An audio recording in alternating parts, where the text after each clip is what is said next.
ആകാശവാണി.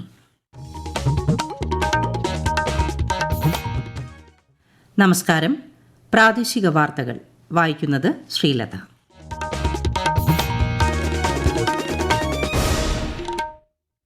പ്രധാന വാർത്തകൾ.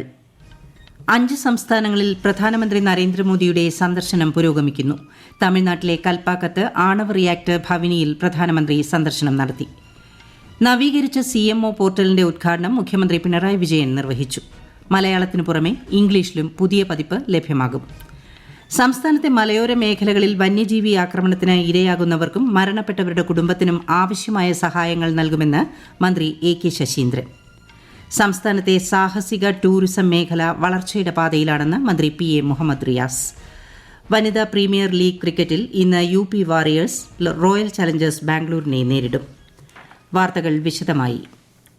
പ്രധാനമന്ത്രി നരേന്ദ്രമോദിയുടെ 5 സംസ്ഥാനങ്ങളിലെ സന്ദർശനവും വികസന പദ്ധതികളുടെ ഉദ്ഘാടനവും പുരോഗമിക്കുന്നു. തെലങ്കാന, തമിഴ്നാട്, ഒഡീഷ, പശ്ചിമബംഗാൾ, ബീഹാർ എന്നീ സംസ്ഥാനങ്ങളിൽ 1,10,000 കോടി രൂപയുടെ നിരവധി വികസന പദ്ധതികൾക്കാണ് പ്രധാനമന്ത്രി തുടക്കം കുറിക്കുന്നത്. ഇന്ന് തെലങ്കാനയിലെ ആദിലാബാദിൽ 56,000 കോടി രൂപയുടെ വികസന പദ്ധതികളുടെ ഉദ്ഘാടനവും തറക്കല്ലിടലും പ്രധാനമന്ത്രി നരേന്ദ്രമോദി നിർവഹിച്ചു. വിവിധ സംസ്ഥാനങ്ങളിലെ വൈദ്യുതി, പെട്രോളിയം, റെയിൽ, റോഡ് തുടങ്ങിയ മേഖലകളുമായി ബന്ധപ്പെട്ടതാണ് പദ്ധതികൾ. തമിഴ്നാട്ടിലെ കൽപ്പാക്കത്ത് കേന്ദ്ര സർക്കാർ സംരംഭമായ ആണവ റിയാക്ടർ ഭവിനി പ്രധാനമന്ത്രി നരേന്ദ്രമോദി സന്ദർശിച്ചു. ചെന്നൈയിലെ പൊതുയോഗത്തെ പ്രധാനമന്ത്രി അഭിസംബോധന ചെയ്യുകയാണ്. കൊച്ചി മെട്രോയുടെ 1ാം ഘട്ടത്തിലെ അവസാന സ്റ്റേഷനായ തൃപ്പൂണിത്തുറ ടെർമിനൽ പ്രധാനമന്ത്രി നരേന്ദ്രമോദി മറ്റന്നാൾ നാടിന് സമർപ്പിക്കും. രാവിലെ 10 മണിക്ക് കൽക്കത്തയിൽ നിന്ന് ഓൺലൈനായി പ്രധാനമന്ത്രി മെട്രോ ഫ്ളാഗ് ഓഫ് ചെയ്യും. പൊതുജന പരാതി പരിഹാരവുമായി ബന്ധപ്പെട്ട കാര്യങ്ങൾ കൂടുതൽ സുതാര്യവും വേഗത്തിലുമാക്കുന്നതിന്റെ ഭാഗമായി നവീകരിച്ച CMO പോർട്ടലിന്റെ ഉദ്ഘാടനം മുഖ്യമന്ത്രി പിണറായി വിജയൻ നിർവഹിച്ചു. നവീകരിച്ച പോർട്ടലിലൂടെ പരാതിയോ അപേക്ഷയോ നൽകുന്നവർക്ക് എവിടെ നിന്നും തൽസ്ഥിതി പരിശോധിക്കാവുന്നതാണ്. മലയാളത്തിനു പുറമെ ഇംഗ്ലീഷും നവീകരിച്ച പതിപ്പിൽ ഉൾപ്പെടുത്തിയിട്ടുണ്ട്. സംസ്ഥാനത്ത് കാട്ടാന ആക്രമണത്തിൽ വീണ്ടും മരണം. നേര്യമംഗലം കാഞ്ഞിരവേലി സ്വദേശി ഇന്ദിരയാണ് കൊല്ലപ്പെട്ടത്.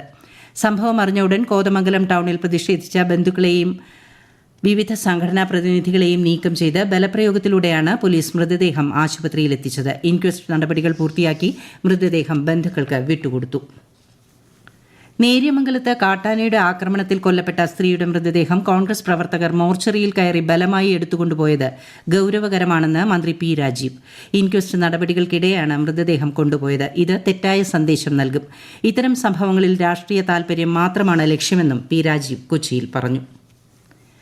സംസ്ഥാനത്തെ മലയോര മേഖലകളിൽ വന്യജീവി ആക്രമണത്തിന് ഇരയാകുന്നവർക്കും മരണപ്പെട്ടവരുടെ കുടുംബത്തിനും ആവശ്യമായ സഹായങ്ങൾ നൽകുമെന്ന് മന്ത്രി AK ശശീന്ദ്രൻ. രേഖകൾ ഹാജരാക്കിയാൽ 48 മണിക്കൂറിനകം സഹായം അനുവദിക്കാനാണ് നിർദ്ദേശം നൽകിയിട്ടുള്ളത്. അപകടങ്ങൾ റിപ്പോർട്ട് ചെയ്ത സ്ഥലങ്ങളിൽ പ്രതിരോധ പ്രവർത്തനം ശക്തമാക്കിയിട്ടുണ്ടെന്നും മന്ത്രി അറിയിച്ചു. സംസ്ഥാനത്തെ സാഹസിക ടൂറിസം മേഖല വളർച്ചയുടെ പാതയിലാണെന്ന് മന്ത്രി PA മുഹമ്മദ് റിയാസ്. ഈ വർഷത്തെ അന്താരാഷ്ട്ര പാരാഗ്ലൈഡിംഗ് മത്സരം, സർഫിംഗ് ഫെസ്റ്റിവൽ എന്നിവയുടെ ലോഗോ പ്രകാശനം തിരുവനന്തപുരത്ത് നിർവഹിക്കുകയായിരുന്നു അദ്ദേഹം. ഈ വർഷത്തെ അന്താരാഷ്ട്ര പാരാഗ്ലൈഡിംഗ് മത്സരങ്ങൾ ഈ മാസം 14 മുതൽ 17 വരെ ഇടുക്കി ജില്ലയിലെ വാഗമണിൽ നടക്കും. അന്താരാഷ്ട്ര സർഫിംഗ് ഫെസ്റ്റ് മാർച്ച് 29, 30, 31 തീയതികളിൽ തിരുവനന്തപുരം വർക്കലയിൽ സംഘടിപ്പിക്കും. ഈ വാർത്തകൾ ആകാശവാണിയിൽ നിന്ന്.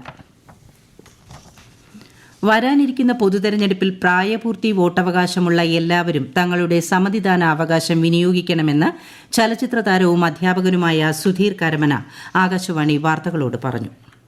ഇന്ത്യ എന്ന് പറയുന്ന ലോകത്തെ ഏറ്റവും വലിയ ജനാധിപത്യ രാജ്യമാണ്. ഇന്ത്യയേക്കാൾ വികസിത രാജ്യങ്ങൾ പലതും ഉണ്ടെങ്കിൽ പോലും ജനാധിപത്യത്തിൽ ഏറ്റവും വലിയ രാജ്യം എന്ന് പറയുന്നത് ഇന്ത്യ തന്നെയാണ്. ജനാധിപത്യത്തിലൂടെ വരുന്ന ഒരു ഭരണം എന്ന് പറയുന്നത് ഏറ്റവും വലുതായി ഇന്ത്യ മാത്രമല്ല ലോകം മുഴുവൻ കാണും.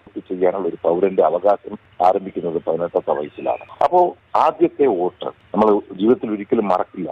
ആദ്യത്തെ വോട്ട് എന്ന് പറയുന്നത് അത് 18 വയസ്സിൽ തന്നെ ചെയ്യാനുള്ളത് നമ്മൾ വിചാരിക്കുന്ന, നമുക്ക് മനസ്സിലാക്കാൻ കഴിയുന്ന, അതിൽ മറ്റു പല അഡ്വർടൈസ്മെന്റ്സും അല്ലെങ്കിൽ പല വിധത്തിലുള്ള പബ്ലിസിറ്റിയും ഉണ്ടാകും. എങ്കിലും നമ്മൾക്ക് മനസ്സിലാക്കി, നമ്മൾ വിലയിരുത്തി, നമ്മൾ തന്നെ കണ്ടെത്തേണ്ട ഒരു ഭരണം നമുക്ക് ആവശ്യമാണ് ഇന്ത്യയുടെ വികസനത്തിന് വേണ്ടിയിട്ട്. തീർച്ചയായും അത് മനസ്സിലാക്കിക്കൊണ്ട് നമ്മൾ നമ്മളുടെ വോട്ട് 18ാമത്തെ വയസ്സിൽ തന്നെ ആരംഭിക്കണം.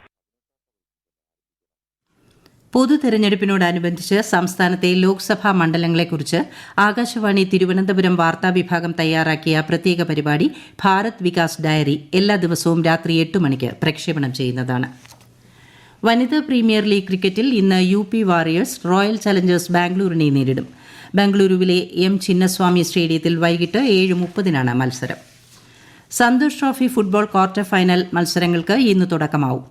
കേരളം നാളെ മിസോറാമിനെ നേരിടും. ഗ്രൂപ്പ് എയിൽ നിന്ന് കേരളം സർവീസസ്, ഗോവ, അസം എന്നീ ടീമുകളും ഗ്രൂപ്പ് ബിയിൽ നിന്ന് മണിപ്പൂർ, മിസോറാം, ഡൽഹി റെയിൽവേസ് ടീമുകളുമാണ് ക്വാർട്ടർ മത്സരങ്ങളിൽ ഇടം നേടിയത്. സർവീസസും റെയിൽവേസും തമ്മിലാണ് ആദ്യ ക്വാർട്ടർ. ഭിന്നശേഷി മേഖലയ്ക്കായി നിഷിന്റെ നേതൃത്വത്തിൽ സംസ്ഥാനത്ത് ഓൺലൈൻ ജേണൽ ആരംഭിക്കുകയാണെന്ന് മന്ത്രി ആർ. ബിന്ദു. തിരുവനന്തപുരത്ത് വാർത്താ സമ്മേളനത്തിൽ സംസാരിക്കുകയായിരുന്നു മന്ത്രി. പുനരധിവാസ ശാസ്ത്ര മേഖലയിലും ഭിന്നശേഷി പഠന മേഖലയിലും ഒരു നാഴികക്കല്ലാവാൻ സാധ്യതയുള്ള ജേണലായിരിക്കും ഇതെന്ന് മന്ത്രി വ്യക്തമാക്കി. സാങ്കേതിക പ്രശ്നങ്ങൾ പരിഹരിച്ച് തുടർ ദിവസങ്ങളിൽ മുഴുവൻ ശമ്പളവും പെൻഷനും വിതരണം നടത്തുമെന്ന് ധനമന്ത്രി KN ബാലഗോപാൽ. തിരുവനന്തപുരത്ത് വാർത്താ സമ്മേളനത്തിൽ സംസാരിക്കുകയായിരുന്നു മന്ത്രി. പെൻഷനേഴ്സിനുള്ള തുക ആദ്യം തന്നെ മിക്കവർക്കും ലഭിച്ചിരുന്നു. ട്രഷറി ഉദ്യോഗസ്ഥരുമായി നടത്തിയ കൂടിക്കാഴ്ചയെ തുടർന്ന് ട്രഷറിയിൽ നിന്ന് നൽകേണ്ട പണം പോകുന്നതിനാവശ്യമായ നടപടിക്രമങ്ങൾ പൂർത്തിയാക്കി വരികയാണെന്നും മന്ത്രി അറിയിച്ചു. വയനാട് പൂക്കോട് വെറ്ററിനറി കോളേജിലെ വിദ്യാർത്ഥി സിദ്ധാർത്ഥന്റെ ദുരൂഹമരണവുമായി ബന്ധപ്പെട്ട കേസിലെ പ്രതികൾക്കെതിരെ കൊലക്കുറ്റം ചുമത്തണമെന്നാവശ്യപ്പെട്ട് KSU സംസ്ഥാന കമ്മിറ്റി നടത്തിയ മാർച്ചിൽ സംഘർഷം. പ്രവർത്തകർക്ക് നേരെ പോലീസ് കർണീൽ വാതകം പ്രയോഗിച്ചു. പ്രധാന വാർത്തകൾ വീണ്ടും. 5 സംസ്ഥാനങ്ങളിൽ പ്രധാനമന്ത്രി നരേന്ദ്രമോദിയുടെ സന്ദർശനം പുരോഗമിക്കുന്നു. തമിഴ്നാട്ടിലെ കൽപ്പാക്കത്ത് ആണവ റിയാക്ടർ ഭവിനിയിൽ പ്രധാനമന്ത്രി സന്ദർശനം നടത്തി. നവീകരിച്ച CMO പോർട്ടലിന്റെ ഉദ്ഘാടനം മുഖ്യമന്ത്രി പിണറായി വിജയൻ നിർവഹിച്ചു. മലയാളത്തിനു പുറമെ ഇംഗ്ലീഷിലും പുതിയ പതിപ്പ് ലഭ്യമാകും. സംസ്ഥാനത്തെ മലയോര മേഖലകളിൽ വന്യജീവി ആക്രമണത്തിന് ഇരയാകുന്നവർക്കും മരണപ്പെട്ടവരുടെ കുടുംബത്തിനും ആവശ്യമായ സഹായങ്ങൾ നൽകുമെന്ന് മന്ത്രി AK ശശീന്ദ്രൻ. സംസ്ഥാനത്തെ സാഹസിക ടൂറിസം മേഖല വളർച്ചയുടെ പാതയിലാണെന്ന് മന്ത്രി PA മുഹമ്മദ് റിയാസ്. വനിതാ പ്രീമിയർ ലീഗ് ക്രിക്കറ്റിൽ ഇന്ന് UP വാറിയേഴ്സ് റോയൽ ചലഞ്ചേഴ്സ് ബാംഗ്ലൂരിനെ നേരിടും. പ്രാദേശിക വാർത്തകൾ കഴിഞ്ഞു. അടുത്ത വാർത്താ പ്രക്ഷേപണം 7:25-ന്.